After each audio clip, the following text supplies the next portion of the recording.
If you're seeing an unusual activity detected error on ElevenLabs, don't worry, you're not alone, and in most cases, this is a simple security check that can be fixed in a few minutes. In this video, I'll walk you through the fastest ways to get past the error and sign in normally again. We'll look at the most common causes, what to turn off, and the exact steps to refresh your browser and clear the right data if needed. If this video helps, please hit the like button and make sure to subscribe for more quick tutorials just like this. First, confirm that you're signing in from your usual device and your normal internet connection. ElevenLabs can flag a login attempt if it looks different from your regular activity. So if you've recently switched laptops, changed Wi-Fi networks, or tried logging in from a new location, that may be the reason the alert appears. If possible, go back to the device and the connection you usually use for ElevenLabs, then try signing in again. Next, turn off any VPN, proxy, or privacy relay that might be running on your device or browser. These tools can make your connection appear unusual, and that often triggers security systems like this one.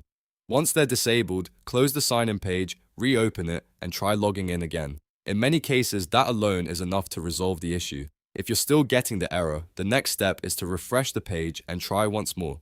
Sometimes the login session just needs a clean reload, especially if the page timed out or the authentication process got interrupted. A simple refresh can clear that temporary glitch and let the sign-in go through normally. If the problem continues, you'll want to clear your browser cache and cookies. On most browsers, click the three-dot menu, go to Browser or History Settings, then choose Delete Browsing Data. Make sure you select cached images and files, and cookies and other site data, then click Clear. After that, restart the browser and visit ElevenLabs again. This removes old session data that may be causing the unusual activity warning to repeat. Once the browser is cleaned up, try signing in again from scratch. Use your normal login method and avoid switching networks or turning a VPN back on until you're fully signed in. If everything is working properly, ElevenLabs should recognize your session and let you in without the error. So to quickly recap, use your usual device and connection, disable VPN or proxy services, refresh the page, and clear cache and cookies if needed. Those steps solve most unusual activity detected errors on ElevenLabs. If this tutorial helped, please give it a thumbs up and subscribe for more simple fixes and software guides. Thanks for watching, and I'll see you in the next video.